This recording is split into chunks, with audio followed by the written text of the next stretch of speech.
Go. Hi, I'm Roxanne Carter, and this is to show you how to use the Flying Geese ruler. I am so sorry that our Quilt Camp at Sea Quilt Reunion retreat that we were going to have at the end of May had to be canceled due to the virus. So I want to make sure you know how to use the ruler. I think they're wonderful, and I really would like for you to be able to see the quilts again. And so this is the Yesterday's Garden quilt, and it uses a 2x4 geese ruler here with all the little star points. This one is a little bit different than this one because we have two different colors on this one that we're putting together that I'll show you. On this one, we have a 2x4 here and we have a 2x4 geese here. So it just is a nice way to be able to show you how to use this ruler. You get 4 at a time, and it's really fun to do. Okay, on the floating star pattern, this one here has the 4x8 flying geese rulers both here and here, two different combinations. I'm going to show you how to make this one today, but this one is made exactly the same, it's just the fabrics are reversed. So then we're going to come down here and we're going to show you how to do that. Okay. All right, so the very first thing we're going to do, here's the directions that you will be getting for the floating star. It gives you all the different sizes that you can make on all the different geese. And what we're doing today is the 4x8. So we have a 9.5-inch background square here, and the outside corners are going to be the 11-inch accent square. So what we do is we center them. This is Eleanor Burns' method of making the geese, and I think it's just the best method out there, but I really like using the block locks if we have them available to use. I'll show you both ways. So what we do first is we take and draw the line diagonally from here. You really do want to make this as centered as you can. And then once we get the line drawn, pin it on both sides. Then we take and we have our seams on both sides. So I have sewn both sides of the thing 1/4 inch on both sides. And now I'm going to take and I'm going to cut that in half. So I'm going to cut this in half here by just laying my ruler on the line, and then I am going to press to the larger triangle. It's always pressed to the larger triangle no matter what color it is. It's always being pressed to the larger triangle. So I'm going to press this now to the side here, like that, and press this one that same way.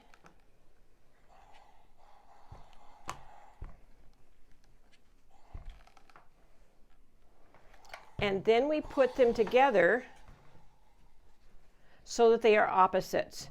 You want the background to the accent and the accent to the background. The center seam does not line up. And then we draw a line and we sew 1/4 inch on both sides of the line again. And then we're going to cut this in half. So we're just going to cut here and here, like I have here.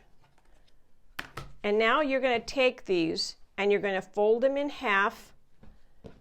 And this little piece right here, we're going to slit right down to the seam.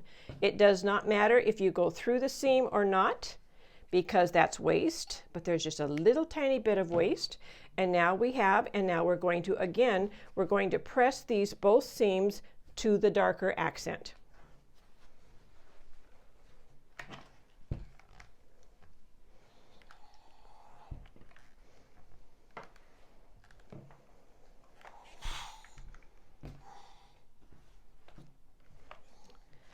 I want to show you both ways of doing this, so I'm going to press them both. You will get 4 flying geese from each set of squares, so that really makes it nice because that's what we need for the star. So if we have the block lock ruler, we would just lock it on. I do not have a 4x8 block lock, so I'm going to show you to use the Eleanor Burns ruler, but I'm also going to show you without using the ruler. So if we have the ruler, we just place our 4x8 V right in the middle there, right line it up, would hold this down. I always cut across first to separate the two pieces, and then I will trim here, and then I will turn this around, line my ruler back up,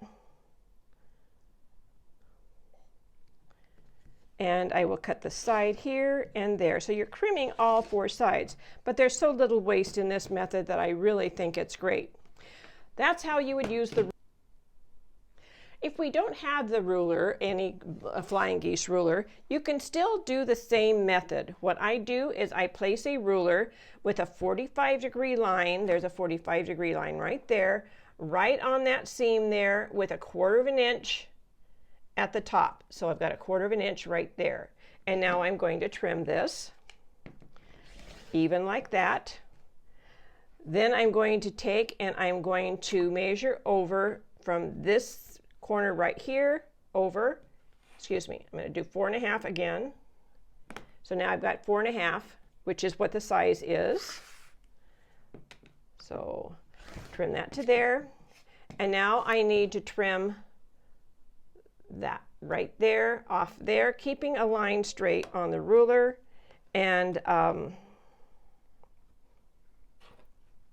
get that up there. Okay, like that, and then we turn it around, and we should do 8.5, right to the next point should be perfectly 8.5, and so you can do those. There's just 4 of these in the center of the quilt, and I really don't think you have to buy an extra ruler to make this one, but there's 2 ways of cutting them. Okay, so the geese we're going to make now are for the little stars, the smaller stars on the floating star. It is done exactly the same way as the other one does, but this time we're going to be able to use our 2x4 block lock ruler that we have. So we draw a diagonal line. We center our 4.5-inch squares on our 7-inch squares. Draw the line. So we sew a 1/4 inch on both sides of the line, cut them apart, which is what I've got here. So they're cut apart. Pressed again to the larger triangle. Putting them opposite again, the center seam does not match. We sew them on both sides of that diagonal line. And then again, we take and we fold these in half. And we slit the little end so that we can always press to the larger triangle. And now I will take these over and I will press them to my larger triangle. I have some here already pressed. And so now what we're going to do is I'm going to use my little rotating mat because I just love it. And we're going to take and watch how this just locks right onto there. It doesn't move at all. It is just right onto the geese is just locked right into there. It has these little grooves here that just locks right onto the seam. That's another one of the reasons why you must press to the larger triangle so that those little grooves can lock into the seam. And now we'll go ahead and we'll just trim like we did before. We trim 2 sides, and then I'll turn my little mat around, and I'll trim the bottom, and then I'll trim the side. So that's so much easier, and you have a lot of them to make, so it's a lot of fun to make these. Okay, so for this particular quilt, the Yesterday's Garden quilt, we have 2 different accent colors. We have our dark and our light triangles that are on our flying geese, but you can still make them the same way. Let me show you. So you make your 2 halves, you make your 2 groups. I've got my 1 group already cut up, but you take the 2 pieces and you put them opposite each other. So the dark blue is going to the white and the light blue is going to the white. It's just like we did before. Draw your line, 1/4 inch on both sides, and then we have our 2 little hunks here, just like this. We slit our seam in the middle, again press to the darker color. So we always want to press to the darker color, the larger triangle actually. And now we're going to take and place the 2x4 ruler in here like that. And we're going to get one that looks like with the light on the one side, and we're going to get another one with the light on the other side, which is what we need for this particular quilt. So we're going to do this here and there, and trim there and trim there.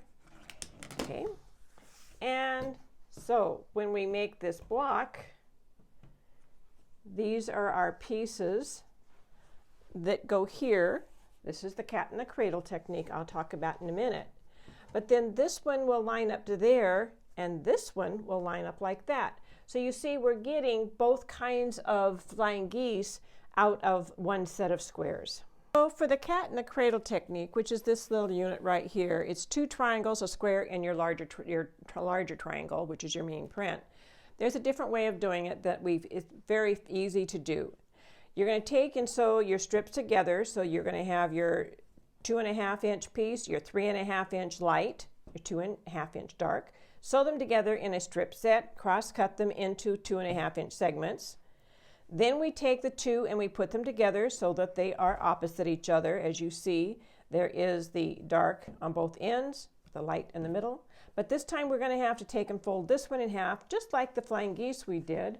We're going to take this and we're going to slit that seam down to the middle so that we can now press to the background. So it's not quite as bulky, or to the light actually. Like that. So that's the unit that we have now. What we're going to do next is we're going to take our 4.5 by 5.5 inch main print rectangle, and we're going to place it down on the table right side up. We're going to take our unit and place it right side down, and we're going to draw a diagonal line. And to do that, I take and place my 45-degree line at the bottom corner here so that the edge of the ruler hits that junction where the two pieces cross over. So that little guy right there is where you want the ruler to be, right at the corner of our square here and right there. And then we're going to draw those 2 lines and then sew on the lines, and then we're going to cut up the middle. So here are my 2 pieces that I've cut up the middle. So kind of go like that.